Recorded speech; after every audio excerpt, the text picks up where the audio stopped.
చెప్పి అందరూ పాత క్యాలెండర్లను మారుస్తున్నారు. కానీ పాపం కాంగ్రెస్ పార్టీ వాళ్ళకి మాత్రము టీజీపీఎస్సీ వాళ్ళకి మాత్రం ఇంకా కొత్త సంవత్సరం వచ్చినట్టు గుర్తు లేనట్టున్నది వాళ్ళకు. ఇది 2024 ఇయర్ క్యాలెండర్. ఇది కాంగ్రెస్ పార్టీ ఇచ్చినటువంటి జాబ్ క్యాలెండర్. 2024 క్యాలెండర్ పూర్తయిపోయింది. కానీ వీళ్ళు ఇచ్చినటువంటి క్యాలెండర్ మాత్రం ఏమాత్రం అమలు కావాలి.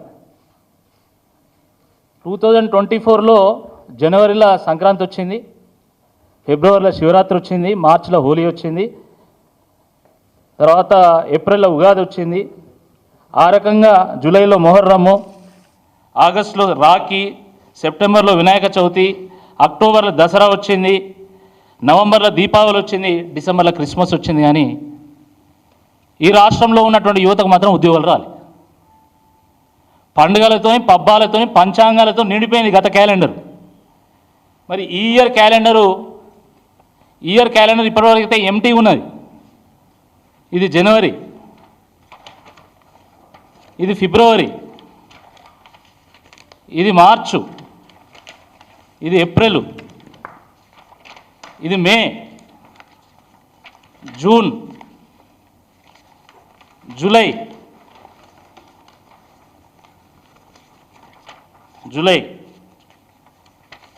ఆగస్టు, సెప్టెంబర్, ఆ రకంగా అక్టోబరు, నవంబరు, డిసెంబర్ మొత్తం ఎంటీ. మరి గత సంవత్సరంలానే ఈ సంవత్సరం కూడా ఈ కాంగ్రెస్ ప్రభుత్వం టీజీపీఎస్సీ కలిసి ఈ క్యాలెండర్ను కూడా పంచాంగాలతోని పండుగలతోని పబ్బాలతోని నింపుతారా అని ఈ సందర్భంగా మేము ప్రశ్నిస్తూ ఉన్నాం. మీకేమో అధికారం వచ్చిందని చెప్పేసి మీరు పండుగ చేసుకుంటున్నారు. కానీ ఈ రాష్ట్రంలో ఉన్నటువంటి నిరుద్యోగ యువత మాత్రము వాళ్ళకు ఎండుగా అవుతున్నది. మీకు పండుగ అవుతుంటే వాళ్ళకి ఎండుగా అవుతుంది.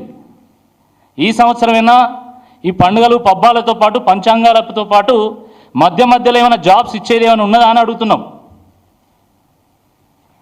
నేను ఎందుకు అడుగుతున్నా అంటే మీరు చూడండి, 2025 రాగానే యూపీఎస్సీ తన క్యాలెండర్ని రిలీజ్ చేసింది. Union public service commission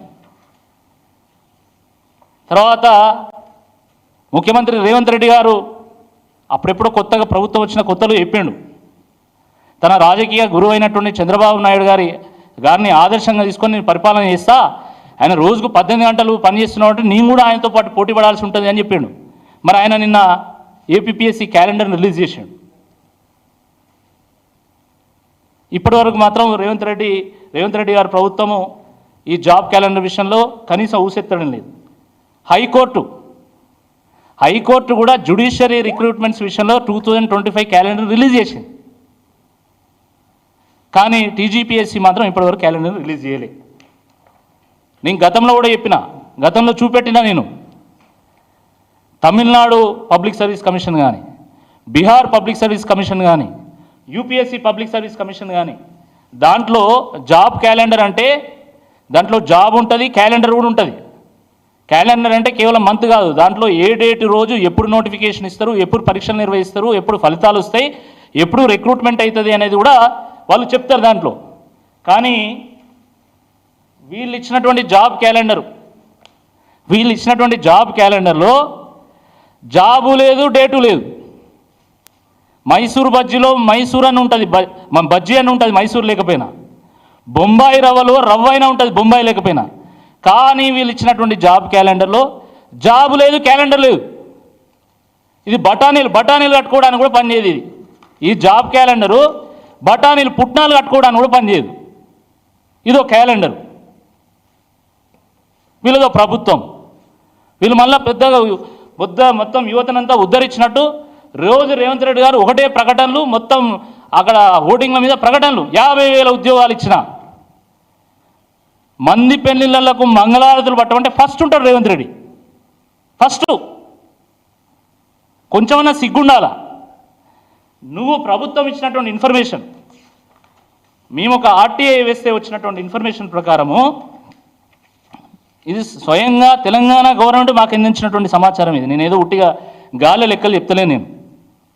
government of Telangana అఫీషియల్గా ఇచ్చినటువంటి రిప్లై నేను చెప్తున్నా. వీళ్ళు ఇచ్చినటువంటి రిప్లై ప్రకారము మొత్తం 12,000 ఉద్యోగాలు ఇచ్చినామన్నారు. దాంట్లో మేము అడిగినటువంటి క్వశ్చన్ ఏంటంటే, ఈ 12,000 ఉద్యోగాలకు నువ్వు ఎప్పుడెప్పుడు నోటిఫికేషన్ వచ్చిందో అది కూడా స్పష్టం చేయని చెప్పి అడిగినాం. అడిగితే వాళ్ళు చెప్పింది ఏంటంటే, ఈ 12,000 ఉద్యోగాల్లో ఇప్పటి వరకు వీళ్ళు ఇచ్చినటువంటి నోటిఫికేషన్ కేవలం గ్రూప్ 1కి సంబంధించింది మాత్రమే 2024లో. అది తప్ప వీళ్ళు ఇచ్చినటువంటి నోటిఫికేషన్ ద్వారా ఇప్పటి వరకు ఉద్యోగాలు వచ్చింది ఒక్కటి కూడా లేదు. స్వయంగా అనేక పత్రికల్లో కూడా వచ్చింది. కాంగ్రెస్ ప్రభుత్వంలో ఇచ్చినటువంటి నోటిఫికేషన్లు 12,527. కాంగ్రెస్ ప్రభుత్వంలో ఇచ్చినటువంటి నోటిఫికేషన్ మేము చెప్తలేం, పత్రికలు చెప్తున్నాయి. బీఆర్ఎస్ హయాంలో ఇచ్చినటువంటి నోటిఫికేషన్లు 50,000.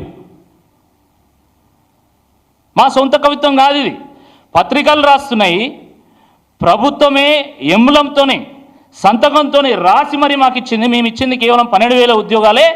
దాంట్లో 2024 దాని తర్వాత అంటే 2024 నుండి ఇప్పటి వరకు వచ్చినటువంటి నోటిఫికేషన్ల ద్వారా వచ్చే ఉద్యోగాలు కేవలం 500 అని. మరి మీరు ఎట్లా చెప్తారు మేమే ఉద్యోగాలు ఇచ్చినామని? మీరు చెప్పే అబద్ధాలు చెప్పలేక మైకును కూడా ఉరేసుకునే పరిస్థితి వచ్చింది. పచ్చి అబద్ధాలు, నోరు తెరిస్తే అబద్ధం. ఇంకా మళ్ళీ సిగ్గు లేకుండా ప్రభుత్వానికి ఆదాయం లేదు, ప్రతి నెల 22,000 కోట్ల రూపాయలు కావాలి, కానీ 18,000 కోట్ల రూపాయలే ఆదాయం వస్తుంది. ఇంకా 4,000 కోట్ల రూపాయల ఆదాయం ఎట్లా తేవాలి అని చెప్పేసి నేను ఆలోచిస్తున్నా అని చెప్పేసి నిన్న మాట్లాడుతాడు. ఎందుకు సర్వశిక్ష అభియాన్ వాళ్ళు పోయి మమ్మల్ని రెగ్యులరైజ్ చేయమంటే రోజుకో బాంబు పేల్చేటువంటి రేవంత్ రెడ్డి గారు నిన్న ఒక బాంబు పేల్చిండు. ఏమని? నేను రెగ్యులరైజ్ చేయలేను, అది సెంట్రల్ స్కీమ్ అని చెప్పేసిండు. మరి ఆ రోజు ఏం మాట్లాడినావు నువ్వు? మా హనుమకొండలో ఏకశిలా పార్క్ దగ్గర ఛాయ తాగేంత సమయంలో నేను మీ సమస్యను పరిష్కారం చేస్తా అన్నాడు సర్వశిక్ష అభియాన్ ఉద్యోగస్తులతో. మరి ఈయనకి ఎవరు ఛాయ్ ఇస్తలేరా? వాళ్ళ ఇంట్లో ఛాయ్ పెడతలేరా? వాళ్ళ ఇంట్లో ఛాయ్ పత్త లేదా? చక్కెర లేదా? పాలు లేవా? నేను అందుకనే మొన్న ములుగు, కొత్తగూడెం, ఖమ్మం ఈ జిల్లాలంతా సర్వశిక్ష అభియాన్ సంబంధించిన ధర్నాలో నేను పాల్గొని మరీ చెప్పిన.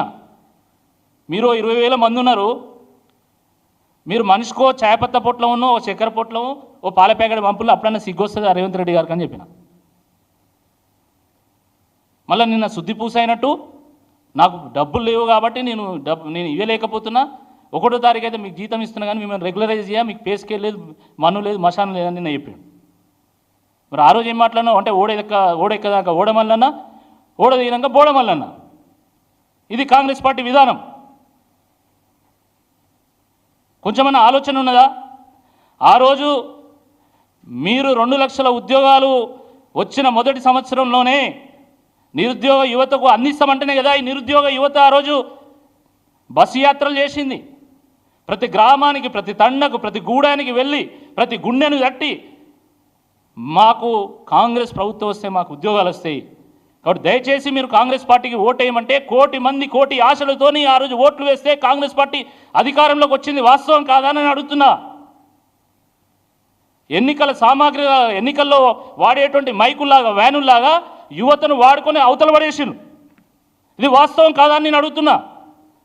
ఆ రోజు నేను ఎమ్మెల్సీ పోటీ చేసినప్పుడు కూడా కొత్తగా కాంగ్రెస్ ప్రభుత్వం వచ్చింది, ఇంకా మాకు ఆశలు ఉన్నాయి, వీళ్ళ ప్రభుత్వం కొనసాగితే ఎమ్మెల్సీ కనుక కాంగ్రెస్ పార్టీ గెలిస్తే మాకు న్యాయం జరుగుతుందని చెప్పి ఆ రోజు జియో 46 బాధితులు గ్రూప్ 1 అవునా? ఏం సమాధానం చెప్తారు మీరు? ఈరోజు కొంతమంది నిరుద్యోగులను వాడుకొని ఎమ్మెల్యే లైన్లు, ఎంపీ లైన్లు, ఎమ్మెల్సీ లైన్లు, వాళ్ళ సమాధానం ఏందని నేను అడుగుతా ఉన్నా.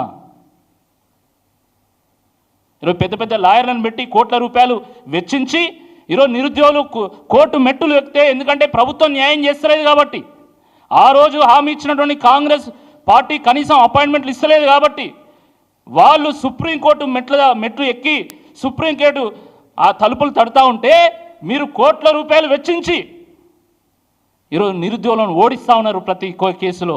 ఇది వాస్తవం కాదా అని నేను అడుగుతున్నా. ఇది మీరు చేస్తున్నటువంటి మోసం కాదా అని నేను అడుగుతా ఉన్నా. జియో 46 విషయంలో ఆ రోజు మీరేం చెప్పింది, ఈరోజు మీరేం చేస్తున్నారు? బీసీ కులగణన గురించి మాట్లాడతారు వీళ్ళు, పెద్ద పెద్ద ఉపన్యాసాలు ఇస్తారు. లెక్చర్లు దంచుతారు అసెంబ్లీలలో. మరి జియో 29 విషయంలో సామాజిక న్యాయానికి మీరు ఎందుకు అడ్డుపడుతున్నారని నేను అడుగుతున్నా.